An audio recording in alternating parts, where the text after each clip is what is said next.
দুইটা জিনিস চাইবো, দিবেন তো? কৃষক কে কে আছেন একটু দয়া করে হাত তুলবেন। আপনাদের হাত তোলাতেও সাহস পায় না, কারণ সবাই মুরব্বী। ধন্যবাদ আপনাদের, হাত দয়া করে নামান। আচ্ছা, নাম্বার ওয়ান, এক নাম্বার, এই এলাকায় প্রচুর তামাকের চাষ হয় না? হয়তো আমার পিরোজপুরে একটা ফসল হয়, সবজি হয় না। আমরা সবজি আপনাদের কাছ থেকে কিনে খাই, এটা আপনারা জানেন? আপনারা কি আমাদের ওখানে শুধু তামাক পাঠাবেন নাকি একটু সবজি পাঠাবেন? কোনটা? একটু আপনাদের কি লজ্জা পাওয়া উচিত না? আমরা তো আপনার কাছে চাচ্ছি, মিনতি করছি, অনুরোধ করছি। আমি তো আপনাদের সাথে জোর করছি না। ব্রিটিশ আমেরিকান টোবাকো, আপনাদের কি মনে পড়ে না যে লর্ড ক্লাইভ এদেশে এসে হেস্টিংস 1772-এ, লর্ড কর্নওয়ালিস বোধহয় 1793-তে এই যে বন্দোবস্ত করেছিল, তারপর জমিদারি প্রথার মাধ্যমে আমাদের কষ্ট দিয়ে নীল চাষ করিয়েছিল। এই ইতিহাস কি আপনারা ভুলে গেছেন?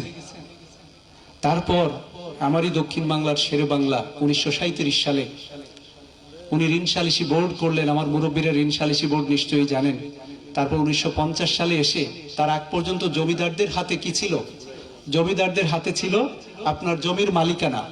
দেখেন না এখনো সিএসএ জমিদার মালিক, আপনার পিতা দাদা কেউ তাও সাহেব কেউ মালিক না।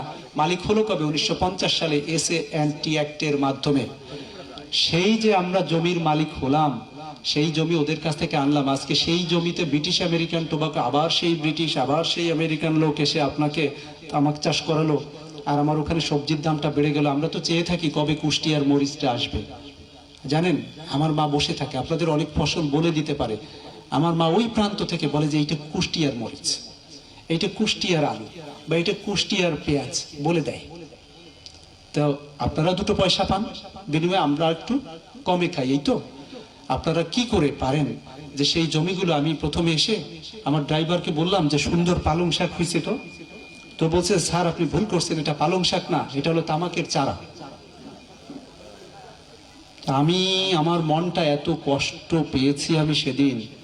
আপনারা আমাকে এইরকম কষ্ট কি আরো দিতে চান? যদি দেন আমার তো কিছু বলার নেই, আপনারাই শক্তিশালী মানুষ, আমি দুর্বল আল্লাহর গোলাম। কিন্তু আমার এই চাওয়াটা হলো, একটু দেখেন তো তামাকটা কমিয়ে আনা যায় কিনা। কেউ কি আজকে আমাকে একটু কথা দিবেন যে দেখি কয়েকজনের, দেখি কে কে একটু হাত তুলবেন যে তামাক চাষটা আমি বন্ধ করব। আমার দিকে তাকিয়ে পারবেন? আমি আপনাদের ধন্যবাদ, অনেকেই হাত তুলেছেন, যে কয়জন তুলেছেন, আর বাকি যারা তুললেন না, তবে আপনারা কি যারা হাত তুলেছেন তাদের মধ্যে মুসলিম কজন হাত তোলেন তো? কথা দিলে কথা কি করতে হয় বলেন তো? না রাখলে কি? মুনাফিকের স্থান কোথায়? জাহান্নামের কোথায়? তলদেশে। সব জ্ঞানী মানুষ, বুঝছেন, আমার চেয়ে জ্ঞানী।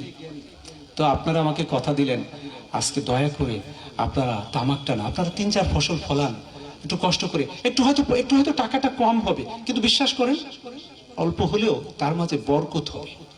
বরকত, খাবারে বরকত আছে। আমি পোলাও খেলাম কিন্তু আমার ডায়রিয়া হলো, বরকত আছে। কিন্তু আমি কচু শাক পরশুদিন খেয়েছি, বিশ্বাস করেন ওই দিন আমার সবচেয়ে শরীরটা একটু ভালো ভালো লাগছে। আবার ওরা জানে আমি সার্কিট হাউসের খাবার মাঝে মাঝেই কি দাওয়াত থাকে, নাসিমকে বলি যে নাসিম তোমরা খেয়ে নাও, আমি একটু আজকে যাব না সার্কিট হাউসে। ওরা জানেন এটা কেন। দুইটা জিনিস, এক হলো যে আমি আমার পরিবারের সাথে একটু সময়টা দিতে পারি, আর দুই হলো ওই যে ওই ঘরের খাবারটা খেলে শাকসবজি দিয়ে খাই তো পেটটা ভালো লাগে, এই কারণে। এইটা হলো বরকত। সুতরাং আপনাদের তামাক চাষ বন্ধ করলে বরকত হবে। আমি আপনাদের কথা দিলাম যে আপনাদের যে ভূমি সেবা, আমি কিন্তু ইলেকশনের কারণে বের হচ্ছি না। এরপরে ইশিতাদের যে এসিআর নম্বর আছে, আমলনামা আছে, ওরা জানে এসিআর আমলনামা, বুঝছেন না? আপনাদের আজকে বোঝা যায় ওদের আবার আমলনামা আছে। আমি লিখবো যে ইশিতা ভবিষ্যতে কি সচিব হবে কি হবে না, বা তার হওয়া উচিত কিনা, তার ডিসি হওয়া উচিত কিনা, এইটা আমি আবার লিখবো। তাই এটা লিখবো যদি আমার কৃষক ভালো থাকে। তারা যদি বলে স্যারের কাছে গেছিলাম, স্যার কাজটা করে দিতে পারে নাই কিন্তু ভালো ব্যবহার করছে, আবার স্যার মিউটেশন টাকা দিতে হয়নি, 1170 টাকায় মিউটেশন হয়েছে, এগুলো যখন আমি শুনবো তখন আমি ভালো নম্বর দিব তাদের। কথা কিন্তু, কথা ক্লিয়ার, কোনো ভেজাল নেই তো? আচ্ছা, এটা মাথায় রেখো। আর একটা জিনিস চাওয়ার আছে, দিবেন আপনারা? আচ্ছা, এবার ইলেকশন কয় ধরনের হবে বলেন তো?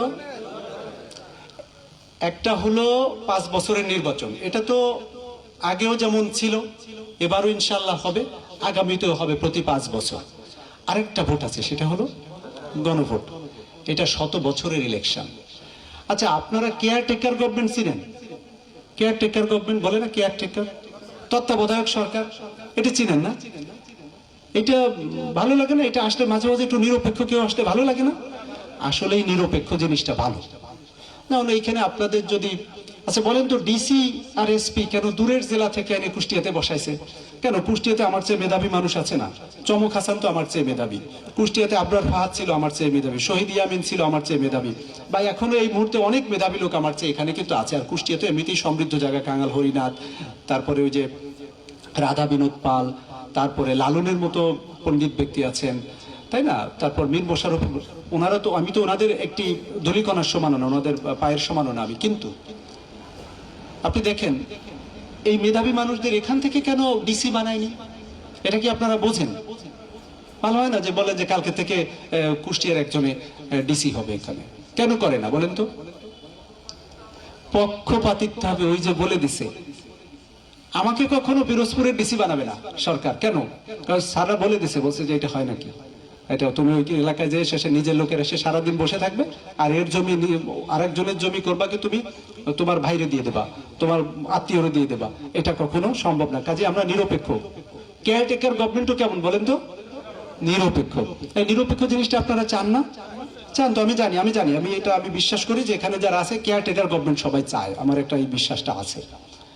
আর একটা জিনিস হলো এই যে নিয়োগ, কিছুদিন আগে দেখলাম কেমন একটা নিয়োগ টিয়োগ সারা পত্র পত্রিকায়, কুষ্টিয়ায় সবাই রাগ হয়েছে যে স্যার এটা আবার একটা কোনো নিয়োগ হয় নাকি, আমার কাছে নালিশ দিছে।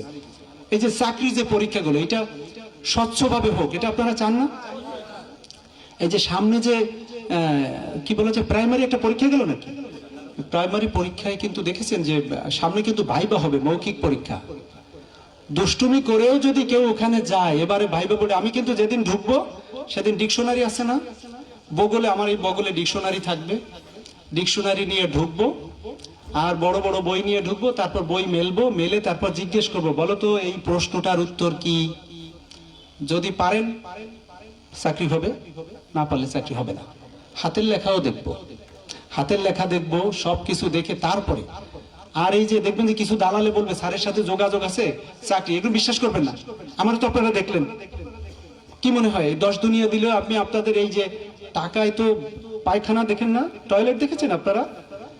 এই টাকায় কিন্তু জীবাণু থাকে, টয়লেটও কিন্তু 5 টাকা করে নেয়, দেখবেন ওখানেও কিন্তু টাকা দেয়। তো ওতে কি থাকে? টাকা কি থাকে? এটা জীবাণুও থাকে।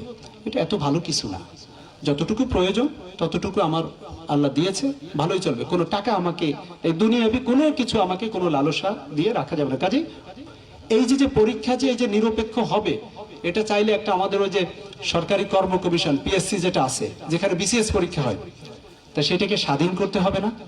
নাকি নেতারা বলবে যে আচ্ছা আমার অমুক গেছে, ওরে পুলিশ বানাই দেন, ও আর আমার অমুক গেছে, ওরে আপনি ম্যাজিস্ট্রেট বানাই দেন বা সহকারী কমিশনার করে দেন, আমার অমুক গেছে, ওনারে আপনি কৃষি ক্যাডারে একজন বড় অফিসার বানাই দেন। এটা আপনারা চান? নিশ্চয়ই চান না? তাহলে যদি পিএসসি স্বাধীন চান, কেয়ারটেকার গভর্নমেন্ট যদি চান, তাহলে এই যে দেখেছেন তো একটা ব্যালট হবে, সেই ব্যালটের রং হবে গোলাপি, সেখানে তাহলে হ্যাঁতে ভোট দিলে আপনারা ওইগুলো পেয়ে যাবেন, আর হ্যাঁতে ভোট না দিলে ওইগুলো পাবেন না, সোজা কথা। তাহলে গণভোট কি বুঝছেন তো? এবার কে কে তার পরিবারে গিয়ে একটু আলোচনা করবেন, দুহাত তুলে একটু দেখান তো আমাকে। ইনশাআল্লাহ আজকে গিয়ে পরিবারে বলবেন, ঠিক আছে? যারা চার দোকানে বসবেন না, ওখানে একটু বসবেন। আর দয়া করে আমার আরেকটা কথা হলো যে ভোট কেউ চা খেয়ে দিবেন না, বিশ্বাস করেন। আমার এখানে আমার এক অফিসার আছে, তার নাম আমি না বলি, সে বলতেছে স্যার আপনি তো এই যে এমন কিছু কাজ শুরুতে এসে করেছিলেন, এইটা এখন কাজে লাগতেছে, বুঝতেছি। তো এই পর্যন্ত বলে অনেক সময় আমি নিলাম, ইচ্ছা করেই আমি এই দীর্ঘ বক্তব্য দিলাম। এর কারণ হলো আপনাদেরকে একটু মোটিভেট করা। তামাক আমার বিশ্বাস যে আজকে, এবং বাকিদের একটু বুঝাইন, আর পাপের ভয় করেন। তামাক তো বিড়ি তৈরি হয়, আর বিড়ি হলো ওই মদ গাজার শুরুটা, ওইটা দিয়ে শুরু হয়, ওর মধ্যে ভরে, দেখেন না? এমন জিনিস আমি কেন তৈরি করব যেটার মধ্যে তামাক ভরে, যেটার মধ্যে ওই যে এগুলা গাঁজা ভরে খায়? তো এটা খারাপ কাজ না? সরিষা ফলাবো, আমাদের কৃষি কর্মকর্তা ভালো বলতে পারবেন, আমরা সেগুলো ফলাবো। Thank you.